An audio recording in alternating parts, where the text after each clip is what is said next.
4 এবং রুলসের 46-এ আমাদের একটি বিধান আছে যে আমরা যে কোনো স্টেজে যে কোনো পর্যায়ে যদি প্রসিকিউশনের কাছে মনে হয় যে কোনো মামলায় কোনো একটি ভাইটাল এভিডেন্স আমাদের লেফট আউট হয়ে গেছে, সেই এভিডেন্সটা আমরা এডিশনাল এভিডেন্স হিসেবে এটা আমরা টেন্ডার করার একটা সুযোগ আইনগতভাবে আছে। আপনারা জানেন যে আমি গত 23 তারিখে এই ট্রাইব্যুনালে জয়েন করার পর আমি প্রত্যেকটি মামলা আলাদা আলাদাভাবে আমি পর্যবেক্ষণ করছি।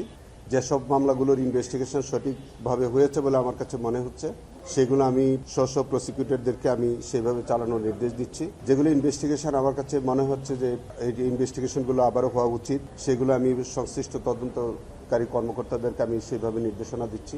এই মামলাটি আমার আগেই রায়ের জন্য ধার্য ছিল, কিন্তু আমার কাছে মনে হয়েছে যে এই সমস্ত মামলাটি আমার পর্যবেক্ষণ করা প্রয়োজন। সেই হিসাবেই মামলাটি আমি সম্পূর্ণ দেখলাম। আমার নলেজে যেটা আসলো যে একটা ভিডিও রেকর্ডিং আছে যে আসামি চঞ্চল চন্দ্র সরকার, তার একটা এক্সট্রা জুডিশিয়াল কনফেশন আছে এবং তিনি সরাসরি স্বীকার করছেন যে কিভাবে তিনি গুলি করেছেন, কিভাবে কি করেছেন, কার নির্দেশে করেছেন, সমস্ত কিছু তিনি বলছেন। সেই ভিডিও রেকর্ডটা ইনঅ্যাডভার্টেন্টলি আমরা এটা এভিডেন্সে আনতে পারিনি।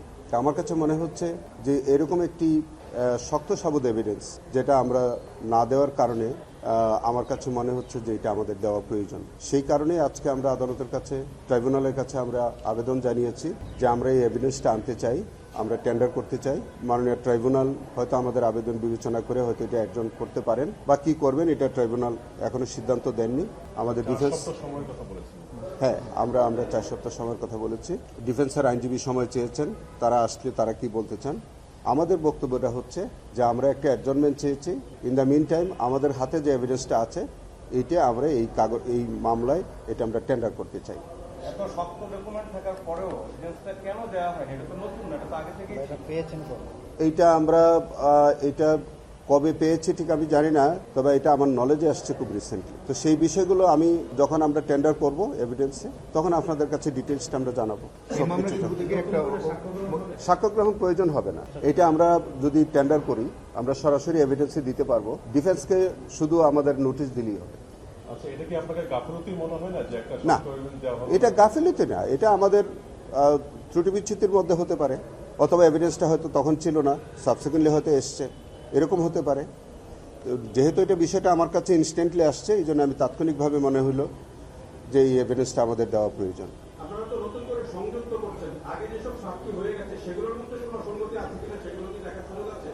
সেগুলো আমি দেখেছি, সেগুলো যথাযথভাবে দেওয়া হয়েছে। আমার কাছে মনে হচ্ছে যে এইটা আমাদেরকে ওই আগের যে সাক্ষ্যগুলোকে আরো স্ট্রেংথেন করবে। এইটা আমি স্পেসিফিক বলতে পারছি না, বলা ঠিক হবে না আমাদের। আমরা কোন মামলায় কি ইনস্ট্রাকশন দিচ্ছি, কি পরামর্শ দিচ্ছি, এটা আসলে পাবলিকলি বলার কোনো সুযোগ নাই। হ্যাঁ, প্রতিবেদন দাখিল হয়েছে, এরকম কিছু আছে, সেগুলো আমরা হয়তো আমার 2-1টা আছে, সেগুলো আমি হয়তো ফার্দার ইনভেস্টিগেশনে পাঠিয়ে পারবো। হবে হয়তো।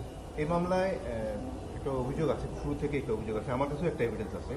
এখানে কল রেকর্ডে তৎকালীন মতিঝিল জোনের ডিসি হায়াতুল ইসলাম খান তার নিম্ন যে কর্মকর্তা আছে তাকে ফোনে বলছেন ওই চাইনিজ রাইফেল দিয়ে গুলি করতে। আমরা দেখেছি এই মামলায় শুরু থেকেই হায়াতুল ইসলাম খানকে কোনো একটা কারণে, অদৃশ্য কারণে বাদ দেওয়া হয়েছে। তাকে এখানে আসামি করা হবে কিনা এটা আমি এখনো জানি না, ওই বিষয়টা আমার হাতে আসেনি। সেটা এটা তো আরেকটা অংশ ইনভেস্টিগেশনে বাকি আছে, সেটা আমরা তখন আমি দেখলে আমি জানাতে পারবো আপনাদেরকে। এই বিষয়টা আমি এখনো ক্লিয়ার না, এখনো জানি না। আমরা আগে থেকে যেটা দেখে আসছি যে থার্ড ট্রাইব্যুনালের একটা কথা বলা হচ্ছিল আগে থেকে, যে এত মামলা দরকার হতে পারে তৃতীয় বেঞ্চে, সেরকম কোনো আভাস আপনার কাছে আছে কিনা? আরেকটি বিষয়, এখন যে দুটো ট্রাইব্যুনাল আছে এইখানে বিচারক প্যানেলে কোনো ধরনের পরিবর্তন আসতে পারে কিনা, আমরা কিন্তু সেরকম আভাস পাচ্ছি। আপনি আরেকটি ট্রাইব্যুনাল গঠনের বিষয়ে বা বিচারকের পরিবর্তনের বিষয়ে আমার কোনো নলেজ নাই, আমার ব্যক্তিগত কোনো অভিজ্ঞতা নাই, আমার কোনো ধারণা নাই। Thank you so much. কোনো প্রশ্ন ওঠার কোনো বিষয় নেই। ন্যায় বিচারের স্বার্থে, এটা তো ন্যায় বিচারের স্বার্থে হচ্ছে, সবই ন্যায় বিচারের স্বার্থে হবে। সেখানে মামলা অপেক্ষমান আছে, আবু সাইদের মামলা আন্তর্জাতিক অপরাধ ট্রাইব্যুনাল 2-এ, সেটির ব্যাপারে কি আপনি নতুন করে দেখছেন কিছু? না, সেটা রায়ের জন্য আছে, সেটা আমি দেখছি, কিন্তু আমার মনে হয় যে এটা যথাযথভাবেই হয়েছে যতটুকু আমি দেখেছি। সেটা বিচারকের হয়তো রায় প্রস্তুত করতে সময় লাগছে, এছাড়া অন্য কিছু আমি জানি না। এটা আমি জানি না, এটা আমি জানি বলতে পারবো। Thank you. থ্যাংক ইউ, এটার থ্যাংক ইউ। সবচেয়ে গুরুত্বপূর্ণ আসামি ছিলেন শেখ হাসিনা। তো নতুন সরকার আসলো, আপনি নতুন দায়িত্ব নিলেন, তাকে ফেরানোর ব্যাপারে আপনার দিক থেকে কোনো পরামর্শ সরকারকে দেওয়া বা কোনো উদ্যোগ নেওয়া হচ্ছে কিনা? আমরা উদ্যোগ নেব, আমরা উদ্যোগ নেব, তাকে আনার জন্য আমরা যথাযথ উদ্যোগ নেব। Thank you. আসামি শেখ হাসিনা তিনি ভারতে আছেন বলে আমরা জানি। যেহেতু তিনি অভিযুক্ত হয়েছেন, কনভিক্টেড হয়েছেন, সো তাকে আইনত ফেরত আনাটা হচ্ছে আইনগত ব্যাপার এবং নিশ্চয়ই এই বিষয়ে প্রয়োজনীয় পদক্ষেপ আমরা নেব। Thank you. সেটা আমি জানি না, এখনো জানি না। জি।